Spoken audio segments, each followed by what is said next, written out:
Ladies and gentlemen, we are back with another video. Big news. Hugo Ekitike, here we go to Liverpool Football Club. Let's start the video. Hugo Ekitike to Liverpool. Here we go. Deal in place for a fee over 90 million euros, which is around 80 million pounds, for the French striker to join from Liverpool. And the deal from Eintracht Frankfurt, the deal potentially reaching 95 million euros, which is around 82, 83 million pounds. 6-year deal for Ekitike, valid until June 2031. A lot of teams have been doing 6-year deals, and they seem to be following the Chelsea route. Now Chelsea have been doing 8-year, 9-year deals, but the 6-year deal is becoming the new 5-year, 4-year deal, the new template of getting new players, especially big players. But anyways, Hugo Ekitike to Liverpool. Here we go. My opinion, too much money. Have Liverpool paid too much for Ekitike? I think so, because 80 million pounds plus. Nah, you're making you. I wouldn't say you're making the Nunes mistake, because I think he's better than Nunes and he'll come out good. But yeah, he'll be a good player for Liverpool in. I believe, especially in this first season there, he's in the right environment, a good environment. But that's not the point. When you sign a player, you either sign him for potential, but if you're signing someone for potential, what they can potentially do, and you're not sure, you don't pay that money. You don't pay that amount of money. If you're paying for someone that you know is guaranteed goals galore, is someone that you know that you're buying for who they are, not that they're gonna improve or they're gonna change. You're buying them to be this type of player, full stop. Like the Cunha and Mbeumo deal. We signed them not for them to not for us, for United to develop them. No, we're here. Mbeumo, we signed you. Be Mbeumo. Cunha, we signed you. Be Cunha. That's why we paid a lot of money for them. For Ekitike, he's not that. He's someone that's raw talent, that is young, that still has room to develop, that still needs improvement. Yeah, he had that one good season, but that's just one good season. He doesn't cost. He should never have cost that much. That's what I'm talking about. It's not about what he can do in the future, and yeah, you could recoup it and all that. But at the end of the day, you could have paid 60 million pounds for him, 50 million pounds for him, still got that same result, and then you'll be laughing because he said because now you got him on the cheap and he was worth it and he was a steal. But now you've overpaid him. Same as the Caicedo deal. Caicedo, everyone's forgotten about the price tag. Yeah, cool. But at the end of the day, Chelsea still overpaid for him, even though he's come out good. But he's still not what is it, 120 million pound player. Hell no, hell no. It's not good business, because at the end, in future, if that keeps continuing, that way of spending, overpaying for someone that at the time isn't worth that much, it won't be sustainable enough. It's reckless spending. But at the end of the day, Liverpool fans will get on my head, and they can argue with the wall. But I'm good. Enough of the criticism. Let me talk about Ekitike and how he benefit for Liverpool. First and foremost, young player, scored a lot for Frankfurt last season, and he's a Isak regen. And I say Isak regen, he's only like 2-3 years younger than him anyway. But it's the environment that he's going to. If he was going to Man United, I'd be like, oh, I'm happy you're here as a United fan, but you are screwed. It's not looking good. It's not the best choice place to go to. But the fact that he's gone to Liverpool with a title-winning team, a team that most of the squad here has won trophies. Actually, all of the squad now, because it's the same squad last season that's won the Premier League now. And then it's like a mix of young players who won trophies. It's a mix of old veteran players that still got it. Don't get me wrong, like Robertson, Van Dijk, Alisson, Mo Salah. You got guys that will look after you, that will teach you the ways. He's in the perfect environment, and he's not a guy that is like a young guy who's been signed for the team and relied upon to save the team, like Højlund, cough, where we signing this guy, especially with that price tag as well. I don't think he should be pressured in that price tag, because of the team he's coming into will look after him. It's already a winning team. He's already in a good environment. He's not starting He's not starting like back, backwards, like 10 steps back already, and he has a mountain to climb already. No, he's gonna get looked after, and then eventually, when his time is right, that he can lead the team. He can be the main guy. He can be the talisman for the team. But at the end of the day, he's got mentors. That's the problem with Hoyland that he never got. He never got mentors. He never got guys that could look after him. Doesn't have to be exactly a striker as well to be with him, because at the end of the day, Ekitike is the only like striker out and out, because Nunes is out of the door. I rest in peace to the brother. Jota has passed away sadly, so he's not around. So he's technically the only out and out striker there in the team. So, but that doesn't mean he's alone. You got Salah, who's an excellent top tier finisher. You've got guys who just like with experience like Van Dijk, Alisson, Robertson, that just can keep him accountable, look after him, can defend him against the opponents when things hit the fan. Just take care of him and show him the way in the Premier League. It is the perfect environment. And when all the rumors were happening, regardless of like when it was Liverpool linked with Gyökeres, Liverpool linked with Isak, was the only one was Isak, was I thought most likely was gonna go over him. I wouldn't be surprised, but the price tag was a bit impossible. But when it was Ekitike, he was rumored to go to Man United. Well, linked for United, linked with Chelsea. I was like, nah. It's still a good team. I still think he would have done well there, but still nah. But Liverpool, it's just Liverpool was the only team I thought he'd go. It was a no-brainer, and it was just me sitting there waiting. When's Ekitike going to Liverpool? Because I know he's not going into any other team. He's definitely going to Liverpool. He's such a Liverpool type of player. I just can't imagine him anywhere else, unless Isak went to Liverpool and then Newcastle went and got Ekitike. That was the only way where he wasn't gonna go to Liverpool.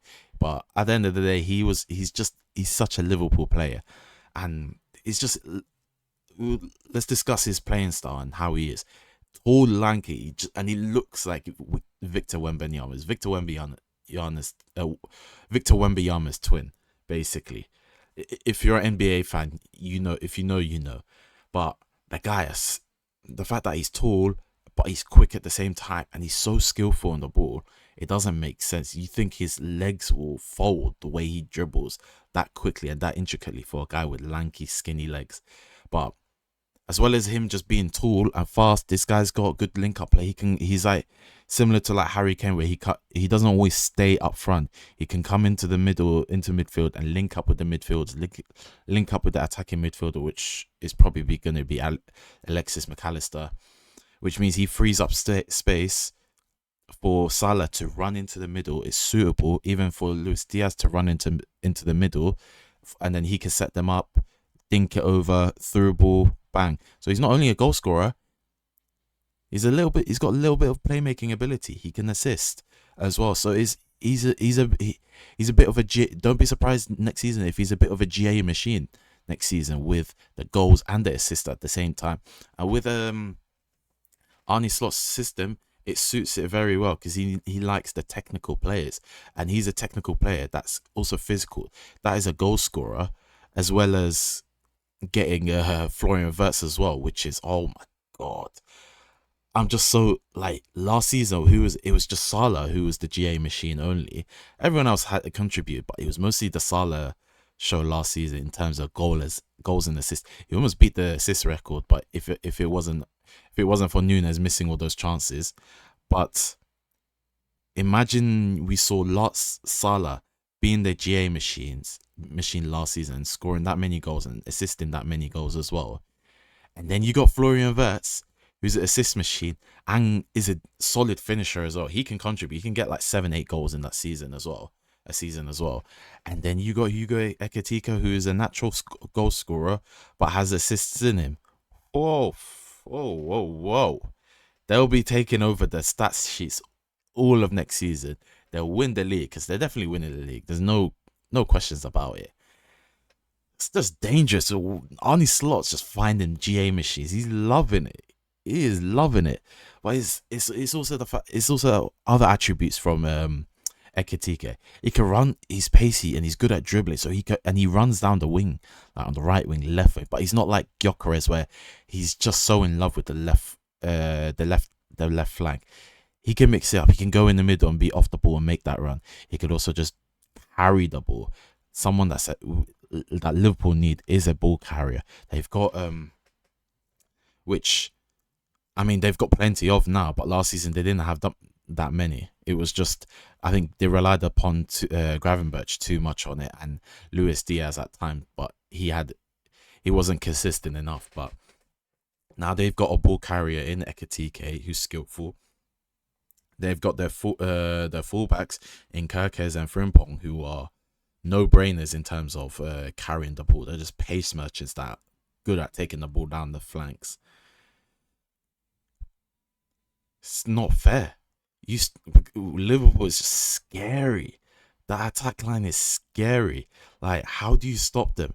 Okay, let's say you figured out Salah. Okay, you've got Frimpong just flying down the wing with his pace. You figured out Ekitike. You've got Kerkez. You've got McAllister. You still got Diaz in the team. You've got Florian Wirtz. You stop 1, 2, 3 players, another one just spawns out. It's like you can't kill them. You can't stop them. It's like it's not even a 3-headed snake. It's like a 1,000,000-headed snake. You just can't stop them. You can't take them out. You take one head down, another one grows back and starts attacking you. It is gonna be so tiring for teams to defend against them. I don't know how they're gonna figure it out. The only way I think they could just beat them is by attack. Just attack and just try and outscore them. But then the only team suitable for doing that is Man City. They're the only ones that can actually just potentially out attack them. But that's just Man City and that's just one team. If they only lose to Man City and struggle to Man City and then they're cool with the rest of the teams in the season, oh, they've won the league already. It's really not fair. But what does this mean for Isak? Does it mean he's staying at Newcastle United? I don't. There's doubts. I don't think so. According to Ben Jacobs, Eddie Howe confirms Alexander Isak was omitted from the Newcastle 4-0 loss to Celtic due to speculation over his future, which I find very weird. Ekitike was confirmed the night before that he was coming to Liverpool. Not the here we go, but he was here to agree terms and everything. So everything was basically confirmed before Fabrizio and Ornstein confirmed anything. Why the hell did you send him home? I don't understand, Eddie Howe. Why did you send him home? Unless that means there's something we don't know. And that could be Liverpool might go for him. Liverpool might still go for Isak and have Ekitike on top of that. If that happens, I don't know where they're going to get 120 million. Was it 120, 140 million pounds? Where are they going to get that money from? Because if that happens, investigate Liverpool Football Club. Bring the 115 from Man City. Put that charge on them as well. Put that charge on them and bring them to court. Because that is ridiculous if they try and go for him. That is mental. The whole internet, Twitter will be in the meltdown. And they need to be filed for, they need to be prosecuted. Liverpool Football Club needs to go to jail. Because if they somehow have some money for Isak, I'd lose my mind. They need to be stopped and they need to be charged. This is illegal movements. Illegal shit is going on with Liverpool Football Club if they go for Isak. What?